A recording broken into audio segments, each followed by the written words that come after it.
Eh bien, bonjour à toutes et à tous et bienvenue chez Alphazur dans la rubrique Rebondisseurs. J'ai l'immense plaisir d'accueillir Anaïs avec qui nous allons inaugurer justement les rebondisseurs.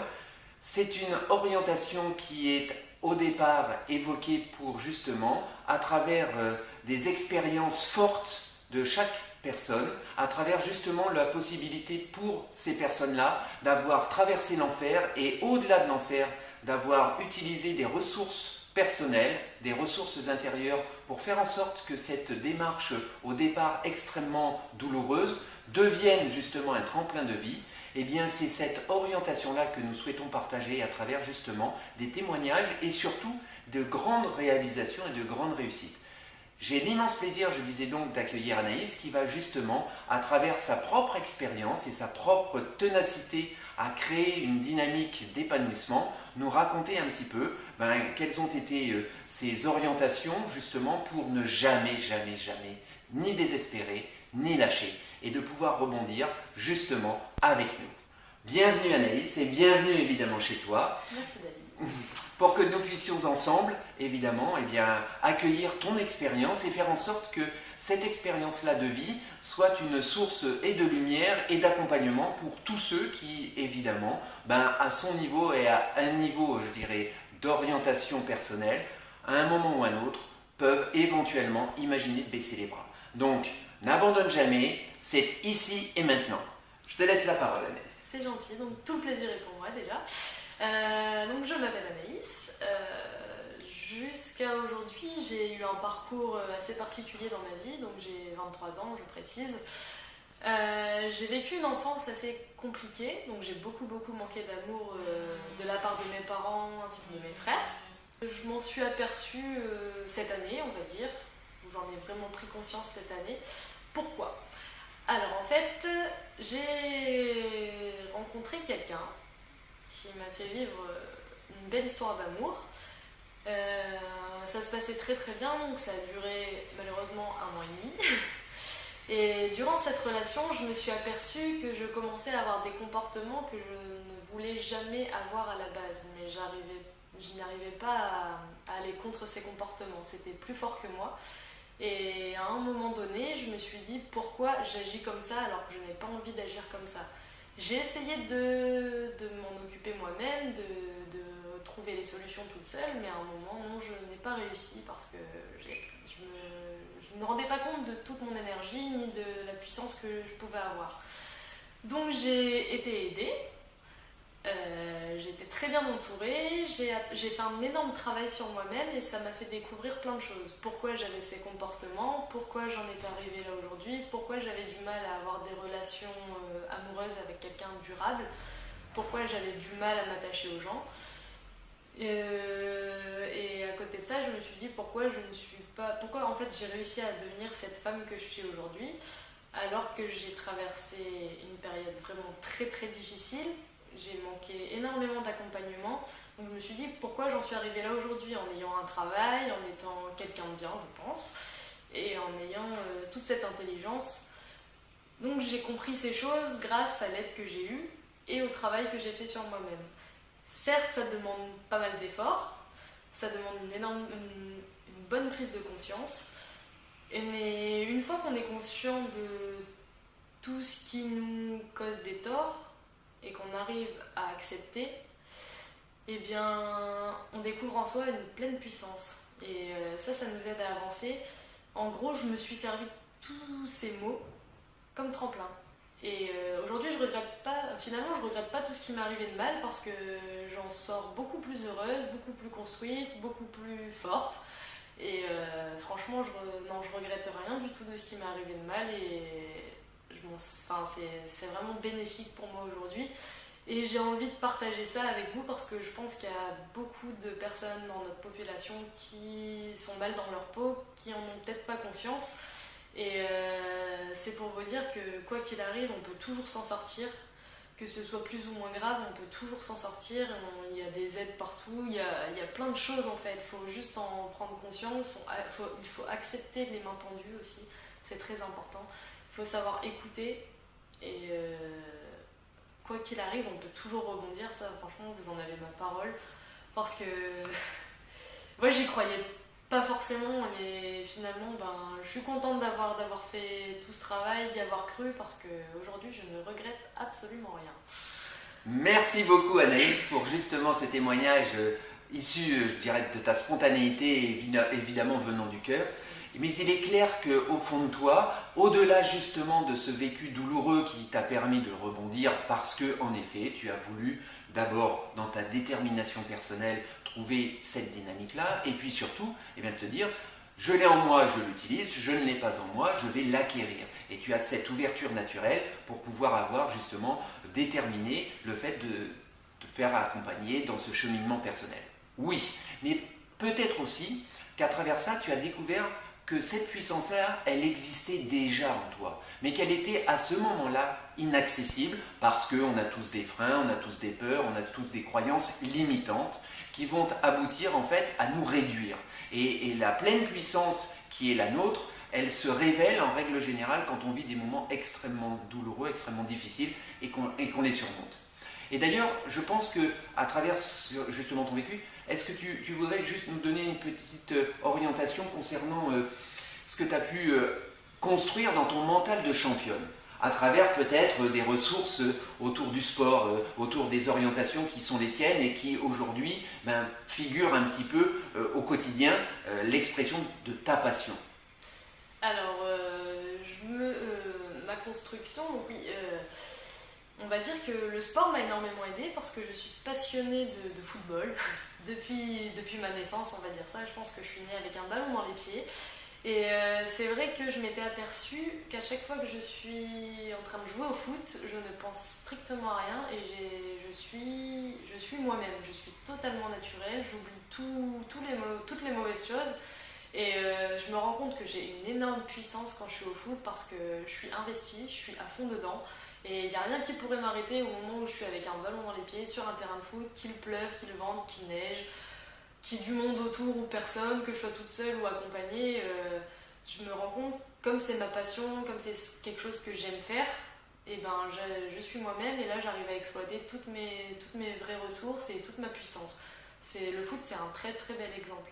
Ensuite, quand je suis à mon travail aussi, parce que j'adore mon travail, je me rends compte que je suis moi-même, que je suis totalement naturelle, encore une fois, parce que j'aime ce que je fais et tous les mauvais côtés. Bon, j'ai un peu tourné la page, donc il n'y a rien qui me fait défaut, ou alors quand j'ai un petit coup de mou, quand quelque chose me fait penser à mon passé ou quoi que ce soit, j'arrive à gérer mes émotions. Ça peut prendre 1 minute, 2 minutes, 3 minutes, mais j'arrive à gérer cette émotion et après je me replonge à fond dans ce que je fais parce que j'aime ce que je fais et ça serait dommage d'arrêter ce qu'on aime faire, ça serait dommage de se mettre des barrières par rapport à un passé qui nous a infligé beaucoup de dégâts et de souffrances, parce que ça finalement ça reste que le passé et faut pas négliger toutes nos puissances et nos capacités. Non, il faut les exploiter, bien au contraire, oui, il faut les exploiter et vous verrez quand ça vous arrivera.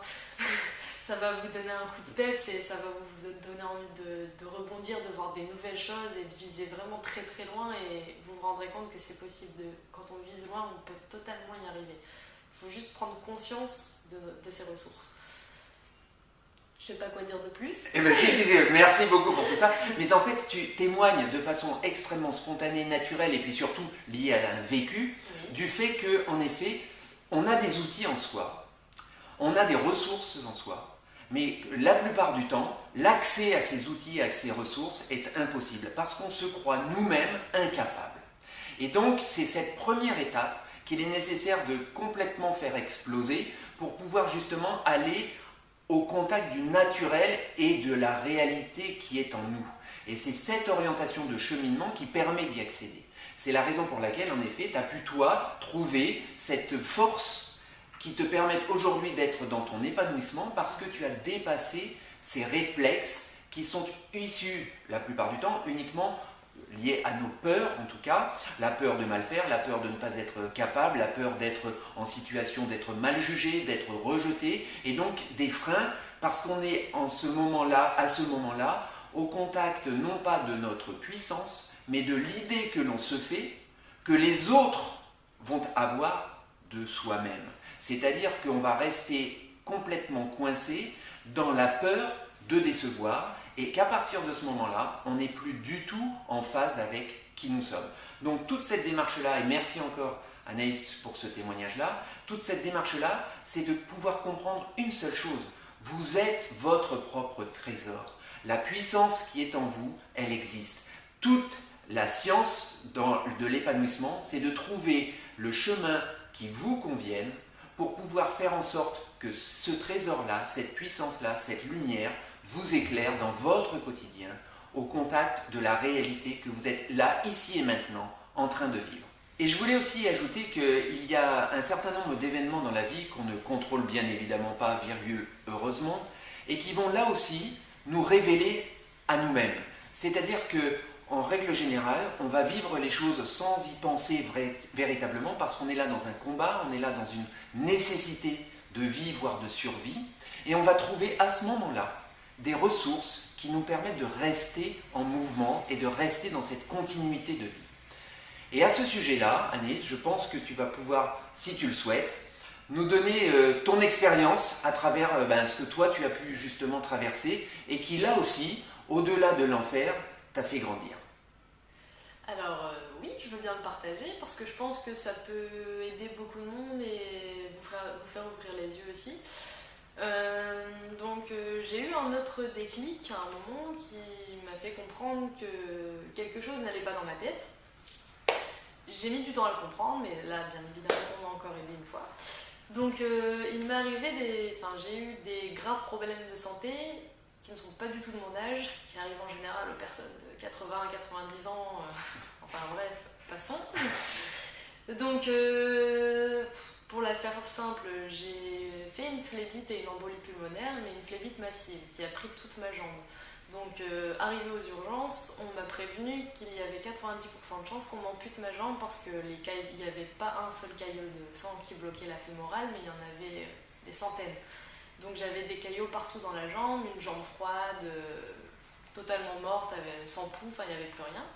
Donc, je suis partie au bloc opératoire, il y avait seulement mon meilleur ami qui m'accompagnait. Et je suis restée environ 6 ou 7 heures au bloc, et une fois revenue en salle de réveil, en fait, mon premier réflexe a été de bouger mes orteils.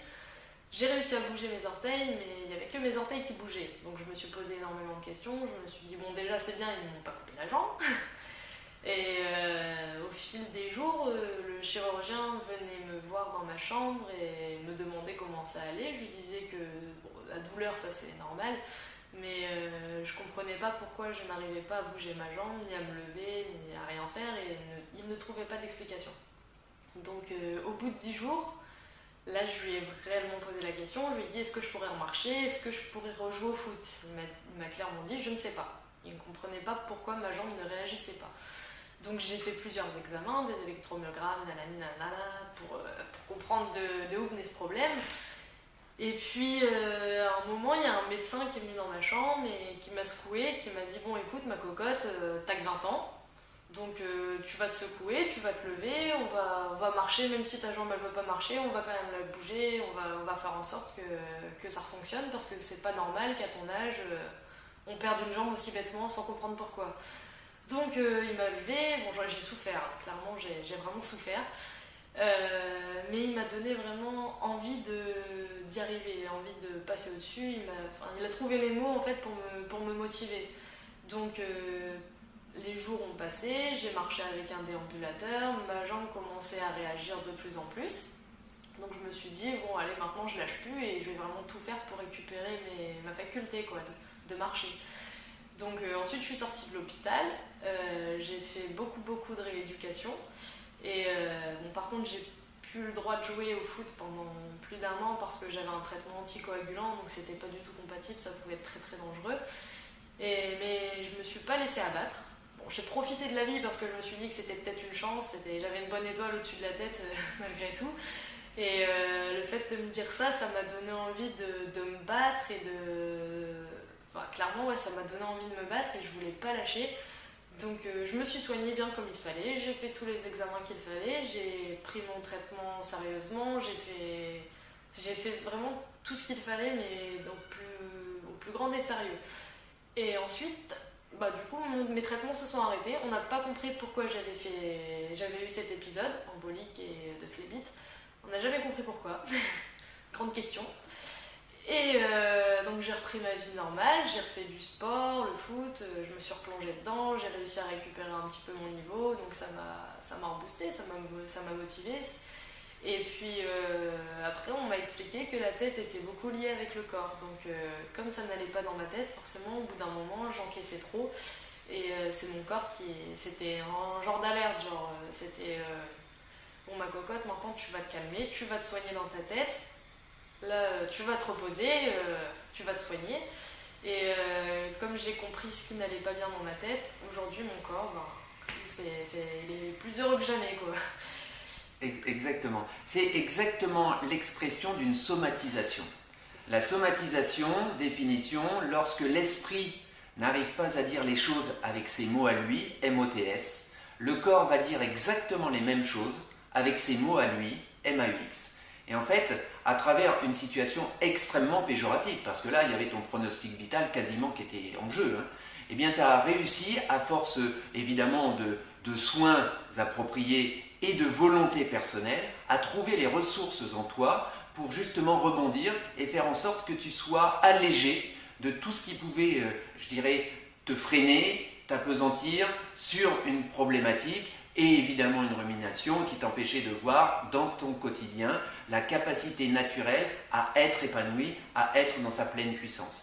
Et cette expression de témoignage, encore une fois, merci de cette confiance que tu nous offres pour pouvoir justement partager avec nous cette réalité qui est la tienne, eh bien cette dynamique-là, aujourd'hui, fait de toi quelques orientations, en tout cas tu offres à nous tous et à toi en particulier, une orientation de pleine puissance de vie, de ce côté mordant sur je veux, je ne lâche pas et je construis ce que je suis au travers justement de mes expériences du quotidien. Merci encore évidemment pour cette dynamique-là autour de ces réalités de vie qui ont toutes du sens. Donc merci ma très chère Anaïs de pouvoir justement nous faire partager ton expérience personnelle, ton vécu, ta spontanéité et tous ces messages venant du corps et du cœur pour pouvoir, dans ton orientation de sportive et dans ton orientation de femme épanouie, faire en sorte que ton quotidien soit l'expression de la meilleure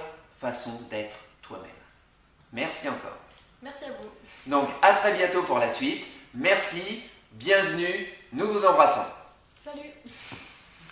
Et maintenant, un scoop concernant l'actualité d'Anaïs. Anaïs vient de signer un contrat en tant que joueuse professionnelle et vient d'intégrer l'équipe féminine des Girondins de Bordeaux. Plus que jamais, la phrase d'Antoine de Saint-Exupéry est d'actualité. Fais de ta vie un rêve et de ton rêve une réalité. On t'aime tous, Anaïs. Alphazur, la connaissance crée la richesse.